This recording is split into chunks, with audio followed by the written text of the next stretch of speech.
এমন সুন্দর একটা জীবন, এমন সুন্দর একটা হায়াত, এমন একটা রাত, এমন একটা দিন যা প্রতিদিন আমার উপর দিয়া যাচ্ছে। আমার জীবন, আমার হায়াত, তার কদর করা। সময়ের প্রত্যেকটা সেকেন্ড পরত একবারই আসে, আর ফিরে আসে, আর আসবেও না, কোনো দিন আসবে না।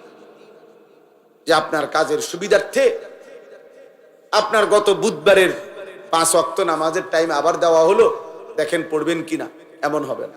শুধুই অনর্থক হই হুল্লোর, চিৎকার চেঁচামেচি, শোরগোল, হাঙ্গামা, কোনো একজন ব্যক্তির জন্য হুলস্থুল করা, এটা আসলেই ঠিক না। এটা যথোপযুক্ত কোনো বিষয় না। কারো জনপ্রিয়তা দিয়ে কারোই কিছু আসে যায়। আখিরাতের বিবেচনায়, পরকালের বিবেচনায় জনপ্রিয়তা একটি ফালতু বিষয়, কোনো 2 পয়সারও কোনো মূল্য নেই। অতএব এতে বক্তা বা শ্রোতা কারোই তেমন উল্লেখযোগ্য কোনো ফায়দা নাই। আমারে যদি 1 কোটি মানুষও চিনে, তাইলে আমার কবরের আযাব মাফ হবে না, আপনাদের কারো কবরের আযাবও মাফ হবে না। অতএব আখিরাতের বিবেচনায়, পরকালের বিবেচনায়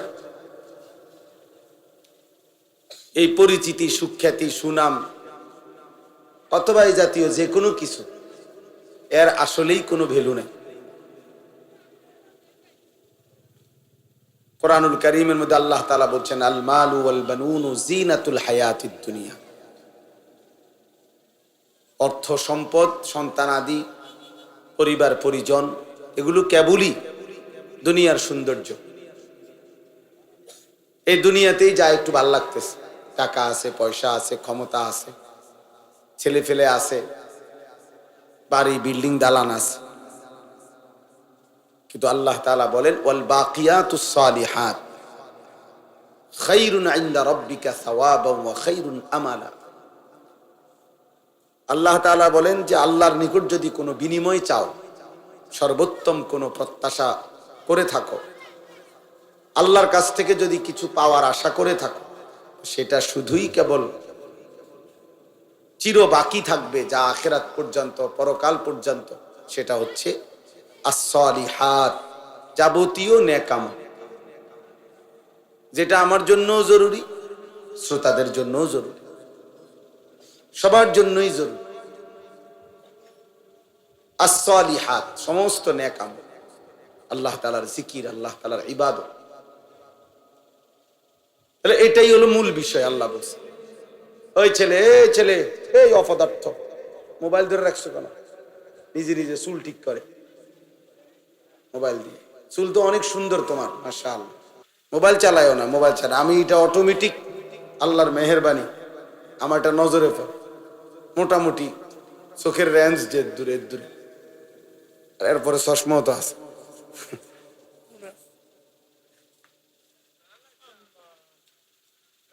এই জন্য মূল বিষয় হলো as-salihat, নেক আমল। আখিরাতের পুঁজি হলো নেক আমল, আখিরাতের সম্পদ। ওমা হাদিহিল হায়াতুদ দুনিয়া ইল্লা লাহবুন ওয়া লাইব। আল্লাহ তাআলা বলেন, দুনিয়ার জীবন আর কিছুই নয়, শুধুই তামাশা, শুধুই খেলাধুলা। ওয়া ইন্নাদ দারাল আখিরাতা লাহিয়াল হায়াওয়ান।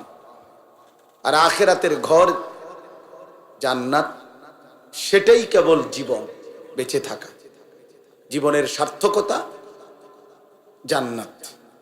আল্লাহ বলছেন কোরআনুল কারীম, আল্লাহ বলেন, ফামান যুহজিহা আনিন নার ওয়া উদখিলাল জান্নাহ ফাকাদ ফাজ। যাকে জাহান্নাম থেকে মুক্তি দেয়া হলো, জান্নাতে প্রবেশ করানো হলো, সেই কেবল সফল হলো। আমাল হায়াতুদ দুনিয়া ইল্লা মাতাউল গুরুর। বাকিটা দুনিয়ার জীবন, আল্লাহ নিজেই বলছেন, ধোঁকা। মাতাউল গুরুর, ধোঁকার সামগ্রী, প্রবঞ্চনা, ধোঁকা। গতকাল যাকে দেখছেন হাসছে, আজ শুনবেন হয়তো সে কাঁদে। গতকাল যে ছিল সুস্থ সবল, আজ হয়তো সে অসুস্থ, হাসপাতালের বেডে। গতকালকে যে ক্ষমতার উচ্চ পদে ছিল, আজ সে পথে পথে ঘুরে। এরকম। তাহলে এই জন্য দুনিয়ার সবকিছু ধোঁকা। আল্লাহ নবী সাল্লাল্লাহু আলাইহি ওয়াসাল্লাম বলেন, আদ-দুনিয়া মালউনা ওয়া মালউনুন মা ফিহা। দুনিয়া পুরাটাই অভিশপ্ত এবং দুনিয়ার সবকিছুই অভিশপ্ত, চারটি জিনিস ব্যতীত। নবীজি বলছেন চারটি জিনিস দুনিয়াতে অভিশপ্ত নয়। এক নম্বর হলো জিক্রুল্লাহ, আল্লাহ তাআলার জিকির। যখন যেখানেই করা হয় সেটা প্রশংসিত, সেটা অভিশপ্ত নয়। ওয়ামা ওয়ালাহু, যত আমল, যত ইবাদত একজন মানুষকে আল্লাহর প্রিয় বানাবে, বন্ধু বানাবে, আপন করে নিবে, ঘনিষ্ঠ করবে, এমন সমস্ত নেক আমল, এগুলা একটাও অভিশপ্ত নয়, বরং প্রশংসিত। জিকির, তেলাওয়াত, দান, সাদাকা, ওযু, নামাজ, হজ, উমরা, রোজা, ঈদ, কুরবানি, এতেকাফ, এই মনে করেন প্রত্যেকটা নেক আমল যা বান্দাকে আল্লাহর ঘনিষ্ঠ বানায়, বন্ধু বানায়, এটা প্রশংসিত, অভিশপ্ত না। 3 নাম্বার হলো আলিমুন, একজন আলেমে দ্বীন, তিনি সর্বদাই প্রশংসিত, অভিশপ্ত নয়। 4 নাম্বার মুতাআল্লিম, তালিবে ইলম, আল্লাহর কোরআন, রাসূলের সুন্নাহ পড়ে যারা, দ্বীন শিখে যারা, ইলম শিখে যারা, আল্লাহর নবী সাল্লাল্লাহু আলাইহি ওয়াসাল্লাম বলছেন তারা কখনোই ঘৃণিত বা অভিশপ্ত নয়, বরং সর্বদাই প্রশংসিত। এই জন্য নওজোয়ান ভাই সবাইরে বলছি, দোস্ত, অনুভূতি দরকার, ফিকির দরকার, ভাবা দরকার। সবাই মাশাআল্লাহ দৌড়াই আসছো, কষ্ট করে দাঁড়াইছো। আমি বলতে চাই এই কথাটা, প্রিয় ভাই, আমার পরিচিতি বা তোমার পরিচিতি কারোই কিছু না, এগুলা কোনো বিষয়ই না। এই গলিতে গলিতে, এই মাঠে মাঠে আমি বহু বছর যাবত আসা যাওয়া। কি কি সমস্যা? আমি বলতেছি ড্রাইভার কোথায়? গাড়িতে। আচ্ছা, তুমি যাও কইতেছি। নওজোয়ান ভাই, আমাদের হুজুরের, হাটাজারি হুজুরের গাড়ি বের হইতে পারতেছে না। তোমরা সরো, সবাই সরে জায়গা করে দাও, হুজুরের গাড়ি বের হয়। ছেলেরা সবাই, আমি বললাম, আদেশ করলাম এটা। তাইলে যার গাড়ি, আমাদের গাড়িটা কি গাড়ি, সামনে গাড়িটা কি? অটো যার আছে ভাই, আপনি সামনে যান। আমাদের হুজুরের গাড়ি যেখানে, সেখানে মোটরসাইকেল এবং অটো প্যান্ডেলের সাথে যারা রাখছেন, দয়া করে এক্ষুনি, হুজুর এখানে দাঁড়িয়ে আছেন, ভাইয়া যার মোটরসাইকেল কষ্ট করে উঠেন, অটো যার তা উঠেন আপনি। তাহলে এই জন্য বললাম এইটা জরুরি বোঝা দরকার। 2-4-10 জন মানুষের সামনেও আমি বয়ান করছি, 4 ঘন্টা বয়ান করছি, গড়ির ধরা 4 ঘন্টা। তাইলে ওইটা কোনো বিষয়ই না, বেশি মানুষ কম মানুষ, এটা মূল কোনো বিষয় না, এটা কোনো বিষয়ই না। বরং মূল বিষয় হলো কিছু গ্রহণ করলাম কিনা, কিছু বুঝলাম কিনা, কিছু উপলব্ধি করলাম কিনা। প্রত্যেকের মোবাইলে একটা ছবি উঠাইলে কারোই কোনো ফায়দা হবে না, কেউ দেখে না এগুলো, শুধু মানুষ অনর্থক কাজ ছাড়া আর কিচ্ছু না, এগুলো একেবারেই বেহুদা একটা ফালতু কাজ ছাড়া আর কিছু না। বরঞ্চ আমাদের প্রত্যেকের উচিত এমন সুন্দর একটা জীবন, এমন সুন্দর একটা হায়াত, এমন একটা রাত, এমন একটা দিন যা প্রতিদিন আমার উপর দিয়া যাচ্ছে, আমার জীবন, আমার হায়াত, তার কদর করা। কিতাবের মধ্যে আছে প্রতিটা সন্ধ্যা যখন হয়, সূর্য ডোবে, রাত যখন শুরু হয়, তো পৃথিবীবাসীকে ডাক দিয়ে বলে, হে দুনিয়াবাসী, আমি একবারের জন্যই এসেছি, আমি রাত আর কোনোদিন ফিরব না, তুমি আমারে বরবাদ করো না, কদর করো। লাতাইফুল মাআরিফ কিতাবের মধ্যে আছে, ইমাম ইবনু রাজব হাম্বলির কিতাব। এরপরে প্রত্যেকটা ভোর যখন হয়, দিন শুরু হয়, সেই দিনটাও বলে, হে দুনিয়াবাসী, আমি আজকের এই দিন একবারের জন্যই এসেছি, আমি আর কোনো দিন ফিরব না, তুমি আমারে কদর করো, নষ্ট করো। আমি সব সময় এটা বলি। 31 অক্টোবর মনে করেন 2025, রোজ শুক্রবার, এই শিরোনাম পৃথিবীতে আর কোনো দিন হবে না। সূর্য উঠবে, চাঁদ উঠবে, সূর্য ডুববে, চাঁদ উঠবে, চাঁদ ডুববে, নতুন দিন, নতুন ভোর, নতুন সকাল, নতুন পৃথিবী শুরু হবে, কিন্তু এই শিরোনাম আর কোনো দিন হবে।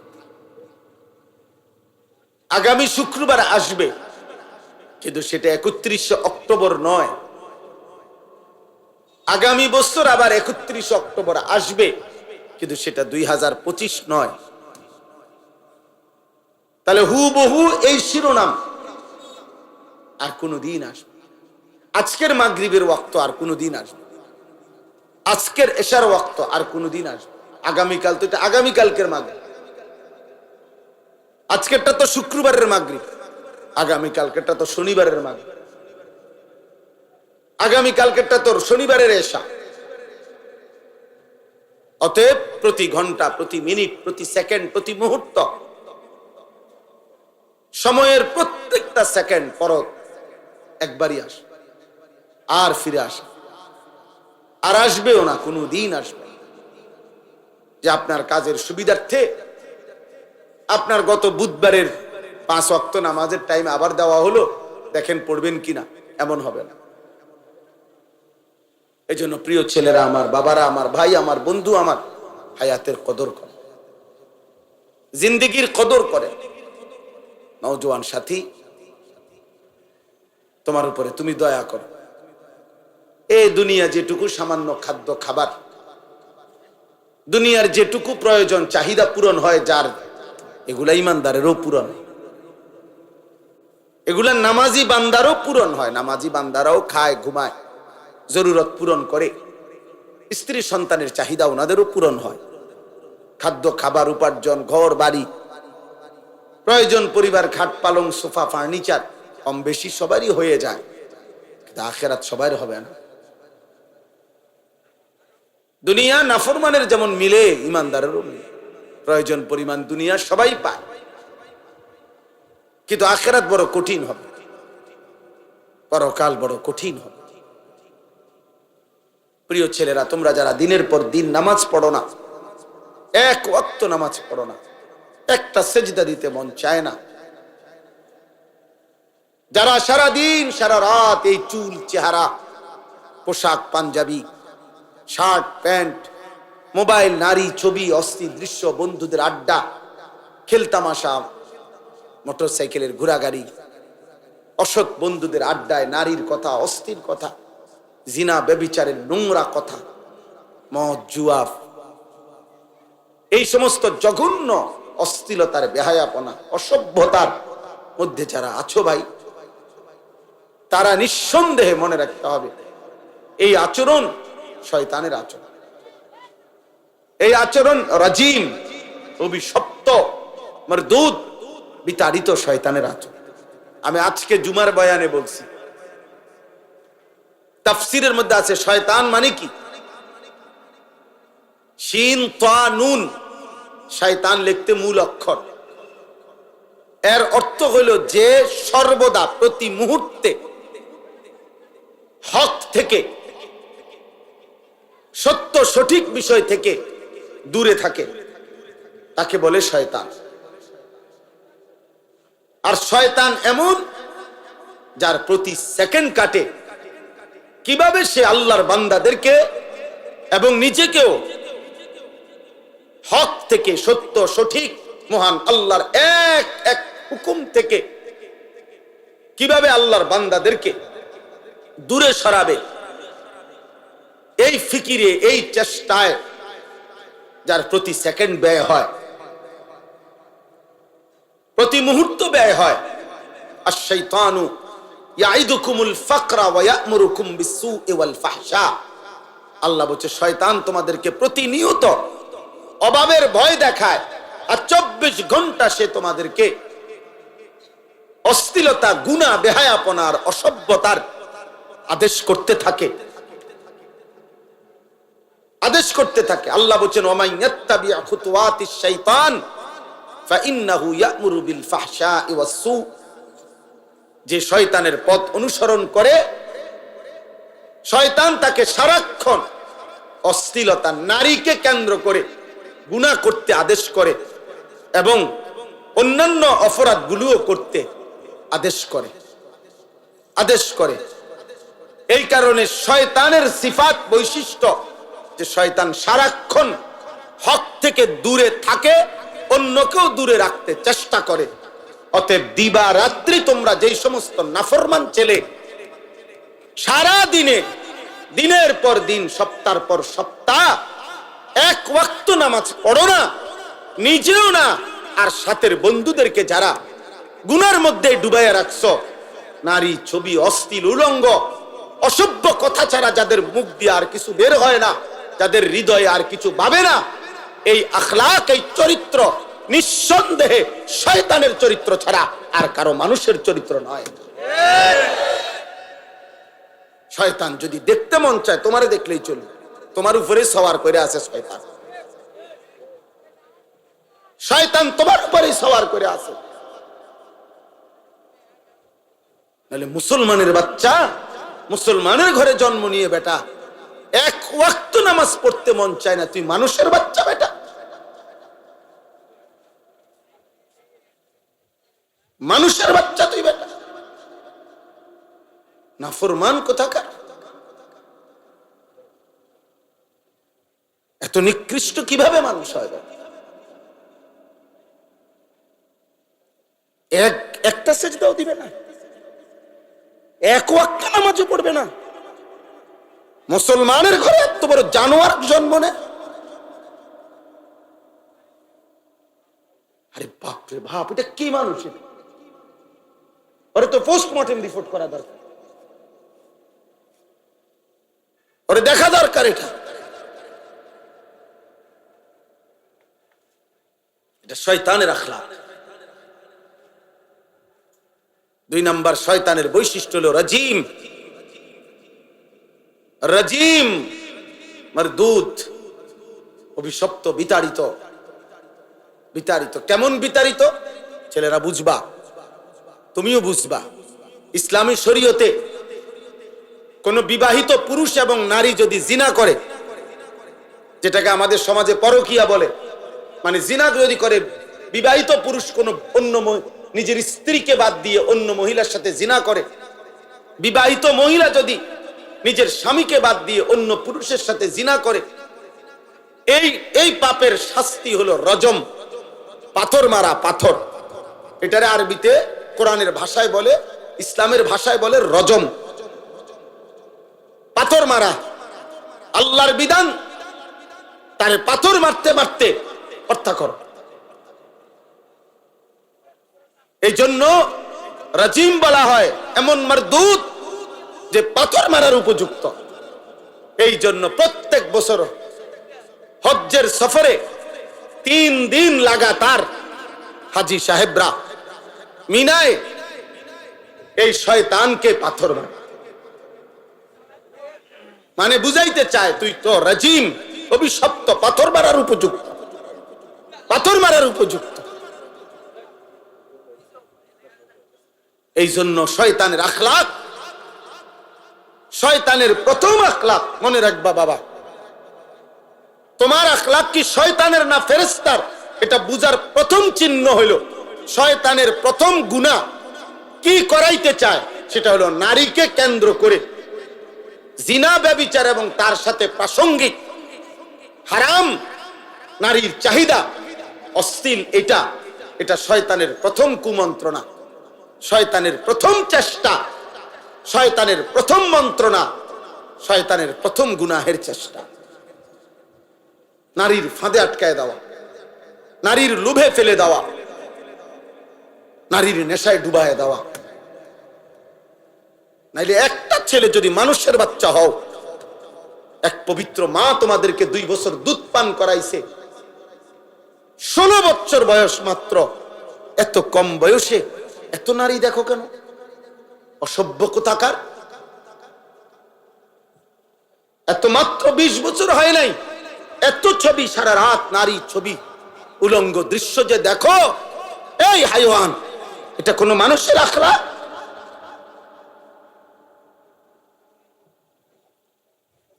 এটা কোনো মানুষের চরিত্র?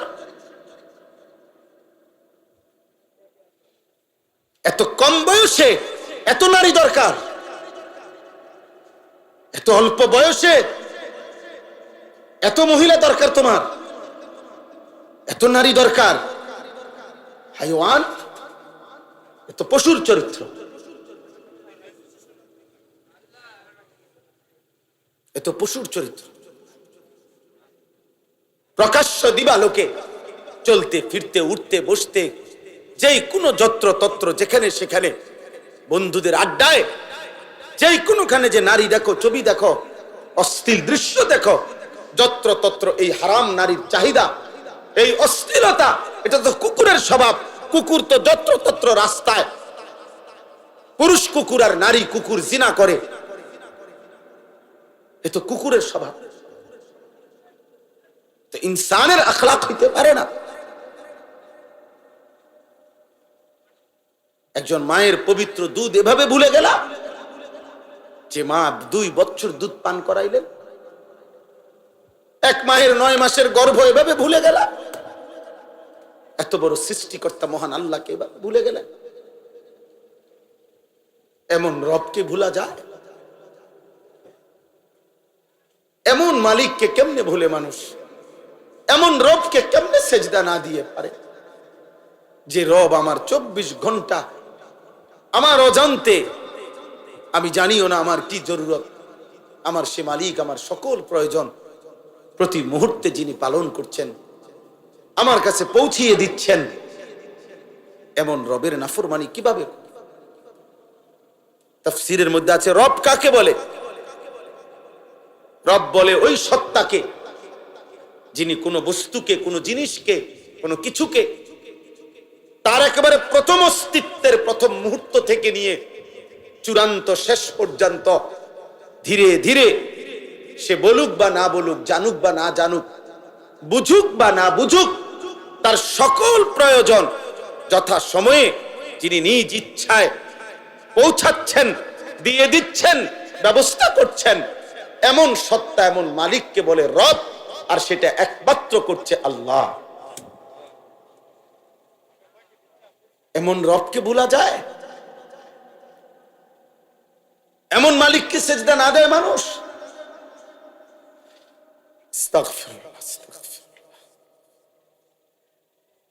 এজন্য বেনামাজি মূলত নিমক হারাম। আমাদের নিমক হারাম মানে কি? যার ঘরে ভাত খাইছিল, নুন খাইছিল, এখন তার দিকে উল্টাইয়া তাকাইছে, অনা তারে চেনে না, এরই তো সমাজে কয় নিমক হারাম। মানে নিমক মানে নুন।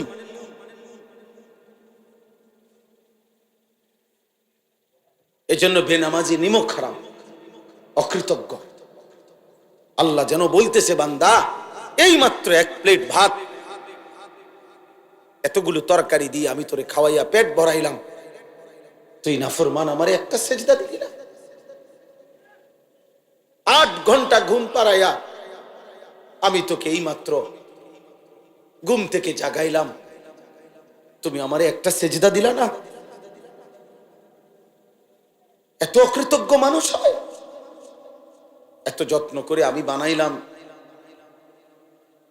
এত মায়া করে আমি বানাইলাম, এত আদর করে আমি বানাইলাম, হুয়াল্লাযী খালাকাকুম মিন তুরাবিন সুম্মা মিন নুতফাতিন সুম্মা মিন আলাকাতিন। আল্লাহ বলেন আমি তো তোমাকে সৃষ্টি করেছি মাটি থেকে, আমি তো তোমাকে সৃষ্টি করেছি বীর্যের ফোঁটা থেকে, আমি তো তোমাকে সৃষ্টি করেছি জমাট রক্ত থেকে, আমি তো এভাবে ধাপে ধাপে তোমাকে 7 ধাপে, এক ধাপে না। আমি চাইলে কুন বললে হয়ে যেত, আমি যদি বলতাম হও তাহলে সেলিম হয়ে যেত, তাহলে আনিস হয়ে যেত। আল্লাহ বলে না, আমি আল্লাহ মায়ের অন্ধকার জরায়ুতে, মায়ের অন্ধকার রেহেমের ভিতরে কাউকে না ডেকে, অন্ধকারের ভিতরে আমি আল্লাহ একাকী আমার নিজ কুদরতি হাতে আমার যত্নে বান্দা আমি নাক লাগাইলাম, চোখ লাগাইলাম, হাত লাগাইলাম, এমন সুন্দর আকৃতি দিয়ে আমি আল্লাহ শরীর গঠন করে সুম্মা ইউখরিজুকুম তিফলান, এক ছোট্ট ফুটফুটে বাচ্চা হয়ে আমি আল্লাহ মায়ের পেট থেকে বের করে আনলাম। সুম্মা লিতাবলুগু আশুদ্দাকুম, ধীরে ধীরে সেই ছোট্ট বাচ্চার দুর্বল শরীরে অল্প অল্প পরিমাণে আমি আল্লাহ শক্তি দিতে দিতে দিতে যৌবনের পূর্ণ শক্তিতে আমি তো পৌঁছিয়ে দিলাম। সুম্মা লিতাকুনু শুয়ুখা, সেই আমি আল্লাহ আবার পুনরায় শক্ত সামর্থ্য যৌবনের শরীরে আবার ধীরে ধীরে দুর্বলতা দিয়ে আমি বৃদ্ধ বানিয়ে দিলাম। তাহলে আল্লাহ শিশু বলেন, শিশু তো আমি বানালাম, যুবক তো আমি বানাইলাম, বৃদ্ধ তো আমি বানাইলাম, সময়ের প্রতিটা পরিবর্তন তো আমি করেছি, আমি রাত বদলাইছি, আমি দিন বদলাইছি। ফলে শুক্রবার শনিবার হইছে, শনিবার রবিবার হইছে, 2025 2026 হইছে, তোমার 14 বছর 15 বছর হইছে, 15 বছর 16 বছর হইছে, তোমার দিন সপ্তাহ গেছে, সপ্তাহ তোমার মাস গেছে, মাস তোমার বছর গেছে। বান্দা এটা তো আমি করেছি, আমি তোমার করেছি। আমি একসাথে সব শক্তি দিয়ে দিলে তুমি তো পারতা না, আবার আমি যদি একদম দুর্বল বানায় রাখতাম তাইলেও তো তুমি চলতে পারতা না। সবটা আমি করলাম, বিনিময়ে আমি একটা সেজদা পাইলাম না। এই গাদ্দার, এই গাদ্দার, তোরা যারা আজকে এশার নামাজ পড়স নাই, ওঠ এখান থেকে বেটা, নাফরমান, যা এখান থেকে বেটা। তোর মতো নাফরমানের জনপ্রিয়তা দিয়ে আমি কি করবো? আমি কি ভোটে দাঁড়াইছি বেটা? আমি কি ভোটে দাঁড়াইছি বেটা? আমি কি মার্কা নিয়ে আসছি কোন? যে আপনাদের একটা ভোট আমার দরকার, আপনারা খারাইয়া মতেন আর বইয়া মতেন আর শীতইয়া মতেন, আমারে ভোট দিলে সারব? এটা ভোটের মাহফিল, ভোটের সবাইটা? তাহলে কেন পড়লা না নামাজ? বলো নির্লজ্জ ছেলেরা, এই লজ্জাহীন ছেলেরা, বেহায়া, এশার নামাজ যারা পড়ো নাই এখন বের হও। যদি ফেরেশতা ঘাট ধরে বের করে দেয়, এবং খোদার কসম মনে রাখবা, আজ মনে হয়েছে তো বের করে নাই, আল্লাহর কসম, রব্বে কাবার কসম, বাইলে বাইলে ফইলা